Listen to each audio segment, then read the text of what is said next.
Hey, ladies and gentlemen. Woo! It's the Shelley Winter Show, live, local, topical, entertaining. And tonight we're going to start off with thought-provoking. I am going to fire your minds up with this opening 2 segments. So I need you to follow me. Now, we've got an interview. Cole Muzio, founder of Frontline, joins us at 8:06. He's going to talk about the upcoming conference, Run to Win conference this Friday and Saturday at the Hilton Atlanta, and so he's coming in to talk about that. I'll be speaking at their breakfast on Saturday morning, so you don't want to miss that interview. But this opening 2 segments, so let me tell you this, right? Last night I get off the air and get home. The Lakers game, as you know, started at 10 o'clock. Right. On the way home, I'm watching. I hate to say it, police officers. I hope you're not listening, but I had the ending of the Knick game playing on my phone, and so I'm kind of driving, looking down, and I'm watching this Knick game, and the Knicks had an incredible 27-second ending of that game and won that game in the last 27 seconds. Right. So I get home. And I watched Denver Lakers, right? I'm laying there, and the Lakers went up 20 at one point in the second half. And I said, I started to doze off, and I kind of fell asleep. I was a little tired, and the game wasn't all that. And I hate the Lakers, so I was also kind of mad that the Lakers went up 20 in Denver. Because I was rooting for Denver because I just don't like the Lakers. It's not like I'm a Denver fan. I just don't like the Lakers, right? It's just I'm a Celtic fan. So, as a Celtic fan, you hate the Lakers. As a Laker fan, you hate the Celtics. And so I fall asleep, and I wake up about 1:30, 1:40-ish in the morning, and I pull up my phone, and I say, I wonder how many points the Lakers won by. And I see score 101-99. Denver wins. I said, what? I missed that? And so I look at the highlights, and I see they won on a last-second shot. But the point I'm making is, why I'm starting here, is I could not go back to sleep. And so on social media, over the last several weeks or so, I've seen many people reference this young lady. She's a singer. She's still a singer, but, she was a popular singer years ago, had some a couple great albums come out, and she was on the rise. Her name is Jaguar Wright. Right now, many of you listening to me right now have no idea who she is. Don't worry about that. I'm setting this up, and you have to stay with me through this segment and the next to understand where I'm taking you tonight at the start of this show. So Jaguar Wright, for several years, actually, I won't say many, but for several years, has been talking about the music industry, right? This entertainment industry, but predominantly from the African American side, R&B, rap music, and so forth. And she's one of the few who's been naming names, and she's been talking about for several years now just the sexual deviancy and all the things that you've always could imagine goes on in these kind of industries, but it's particularly in the music industry, has been going on for years. People doing sexual favors, drug and alcohol-addled parties, and she names some of the people. It's not important the names, but you're hearing them in the news now. But she names names, and she's telling stories of what she's seen and what she's heard.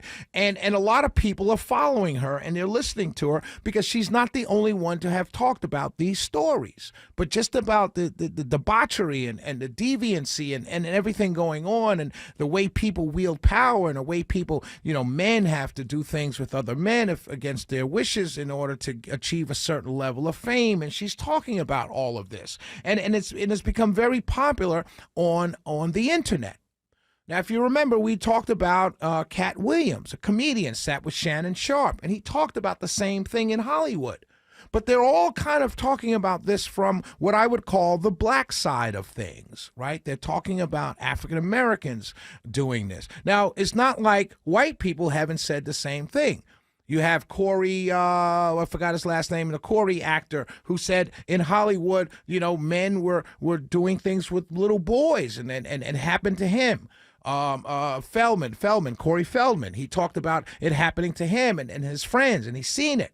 Right, again, he not mentioning names, but this underbelly of debauchery and seediness and child stuff and raping children and sleeping with children. I hate to be so graphic, but I need to set this up. You need to hear what I'm saying. And so she's been talking about this stuff, again, on the black side, right? We've all heard of the casting couch in Hollywood. Marilyn Monroe talked about it. Shelley Winters, she talks about it. Many actresses have talked. Harvey Weinstein basically went to jail for essentially doing the casting couch thing. So we understand in Hollywood, right, or what many conservatives call Holly weird, right? We've heard this term, Holly weird. These set of people who are into all kinds of graphic, crazy stuff. And some people have gone as far as to say it's satanic stuff going on. I'm not going to go that far, but I'm just telling you what I'm hearing from this young lady and many others. And so we're hearing these stories. And while I was going down this rabbit hole, listening to her videos, and it's taking me to other people's videos, and it's linking to, you know how YouTube, the algorithm goes, and you just watch one video, and then you jump in and you hear someone else talking about something similar, and you're hearing these stories, it clicked in my head. It occurred to me at about 2 o'clock in the morning, because I couldn't sleep. It occurred to me, wait a minute. This is not the only people talking about this. This is not only going on in one segment of society. And I realized, I was like, wait a minute, Shelley, wait, go back, dig a little deeper. And I realized that, wow, there's a conjoining of a bunch of people in our country who are seeing a country being dragged down and falling and collapsing in on itself under the weight of its own debauchery, its own sexual deviancy, its own disgustingness, its own lurid sexual behavior. It's all collapsing on itself. And as you remember, when you listen to the show, if you listen to the show for any amount of time, you know we had a drop in the start of our show where in the Cat Williams interview, he says it's 2024, the truth is coming out. And so you're seeing all of this stuff and you're seeing people talking. And so I thought to myself, wait a minute, but this is not only being said by the likes of a Jaguar Wright. And again, it's not really necessarily important that you know exactly who she is. She's a singer. She's an artist, the talented one, had some albums, very successful, but she's talking about the industry and she's talking about what goes on. And she's not the first one to say these things. And then I thought to myself, well, wait a minute. Everyone's believing her. But when you talk about things like Pizzagate, or you talk about Jeffrey Epstein, or you talk about politics, you say to yourself, oh, no, that can't happen. And you say to yourself, well, wait a minute. Can all of this be happening in just this industry? In just Hollyweird, where there's a confluence between politics and Hollywood and culture and music and artists and all of these things, people blending together, people hanging together, people being seen together? Why is it only on one side? Now you're saying to yourself right now, Shelley, where are you going with this? I need you to stay with me. We're going to go to break. When I come back, I'm going to tie it all together. I need you to stay for this entire segment because I need you to hear what I'm tying all this to and where I'm going, where I'm taking us tonight at the start of the show. We'll be right back. It's the Shelley Winter Show. It's the Shelley Winter Show, ladies and gentlemen. Welcome back. So let me just catch you up really quickly. So I started off the show talking about this young lady, a great artist, great singer, great performer, a very talented singer, Jaguar Wright. And she's been exposing things in the music industry, but mostly on the African-American side, R&B and rap music. But there's been many people throughout the history of music talking about exposing the underbelly and the seediness and the debauchery and the lewdness and all of the stuff people have to do just to achieve some level of fame. And there's a lot of people that we know of, that we've heard of, who said, no, I didn't want to do that, and their careers got stalled. And so we understand this happens. We also understand it happens in Hollywood. We've heard the stories. Corey Feldman being one, talking about how young boys are passed around in Hollywood by major producers and people that we all know. We heard about women in the casting couch, and we saw Harvey Weinstein go to jail for it. Right? So we know this is Holly, as we as conservatives like to call it, Holly weird. And then so I started there because I went down this rabbit hole last night. But then it occurred to me that what I was listening to her say, and to others, Kanye West has talked about it. Right now, there's a video floating around with Kanye West saying they can't shut me up because I've never killed anybody. Basically, he's saying, like, I got a loud voice. I'm going to talk what I talk, but you got nothing on me. They tried to destroy him, took away almost a bunch of his money. He's still got $400 million, still doing his thing. So I like Kanye. Right. And so you're hearing a lot of these things. Right. And these things are floating around. And I got to thinking when I went down this rabbit hole, I said, wow, a lot of what I'm hearing from her, I hear from MAGA conservatives about politics. Not only about politics and Democrats in general, but about the country. And their fear of what's happening to the country. Now, the media will make their fear about what's happening to the country as if it's some white destruction going on and they want to save all the white people, but it's not that. It's what Jaguar Wright is saying over here. It's the same things being said. This country is going to, Hades in a handbasket. The debauchery, the sexual the sexual deviancy, and all the things. Look at that social media. You got young girls, you got OnlyFans, you got mothers on OnlyFans, you got teachers on OnlyFans, you got teachers sleeping with children. All of this stuff going on in the West. Western culture is crashing in on itself due to its own lustful debauch behavior. And so why I brought it up, why I saw this, and I said, wait a minute, I have conservative friends, my Christian conservative friends, my non-Christian conservative friends, my non-religious conservative friends are saying the same thing about the country that this woman is saying about an individual industry and the power being wielded and the people being manipulated and the lives being ruined because they won't go along with something. And I'm saying my conservative friends are saying the same thing. We're saying the same thing. And as I thought more and more about it, I said to myself, well, wait a minute, Shelley, go deeper. Go deeper, Shelley. And I said, wait a minute, Madison Cawthorn was a 26-year-old congressman. And in March of the year 2022, I believe, that he was running for re-election and served his first his first term, he was on a random podcast. And he said, yeah, they were talking about House of Cards, the show. And the guy asked him, hey, you're a freshman, you're a young guy. This show, House of Cards, was very popular on Netflix. And he says, yeah, I used to watch it. And he said, well, and the interviewer asked Madison Cawthorn, well, is this true? Like, is it realistic?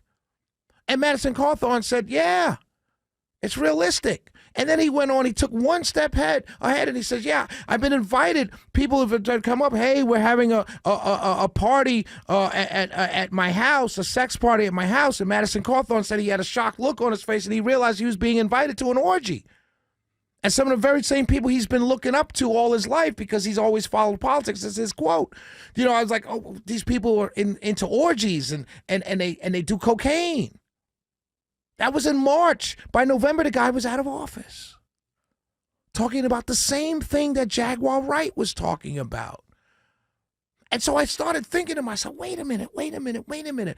Everybody, my conservative friends, Jaguar Wright, and the millions of people who are listening to her, the almost 60 million and counting that listen to Cat Williams, everyone's hearing and seeing the same thing because no one's disagreeing with what these people are saying.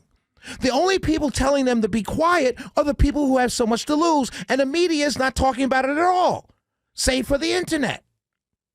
And I'm saying to myself, wait a minute, Shelley, there's something here. How is it that millions of people, black, white, conservative, Democrat, are looking at the same Sodom and Gomorrah type behavior in a country and watching it crash in on itself? With all of this seediness, all of this debauchery, all of this sexual deviancy. And they're all saying the same thing, but they're the ones being called crazy. And then it brought me to Donald Trump. And I realized for the longest I couldn't understand, why do they hate Donald Trump so much? They don't believe he's a racist. These rich elite white people don't believe this guy's a racist. They don't believe that. They don't care about that. There's got to be more to it. And I realized this dude never took a drink, never took a drug, and he owned hotels and casinos. And if you're participating in child trafficking, if you're participating in human sex trafficking, if you're participating in orgies and debauchery and drugs and all of that stuff, where do you do it? At hotels and casinos. And that's why they don't like this guy. He's the snitch. They think he's going to snitch on them. They think he knows everything. He does know everything, because if you remember one thing, Kanye West's life was never the same after he met with Donald Trump when Donald Trump got elected. And if you remember that scene, they were asking, the press was crawling, hey, what'd you guys talk about? Hey, Kanye, Yeezy, what'd you talk about? And Kanye West had just left the mental institution because he had just gone off on Jay-Z and Beyonce on stage and said they were trying to kill him. And the first place he went was to Donald Trump after he left that mental institution. And Donald Trump answered for Kanye West, and he said, we just talked about life. This young man is going through a lot. He just lost his mother. We just talked about life. It all wraps up together, ladies and gentlemen. If you believe that these people are doing unsavory things to each other in Hollywood and Congress and all these different places, it's not conspiracy theories, because everyone's saying the same thing and everyone's seeing the same thing. If you believe that's all going on, then you must believe at the end of the day, that's why they don't like this man, because he's not part of them. The Shelley Winter Show, 404-872-0750, 1-800-WSB-TALK. We'll be right back.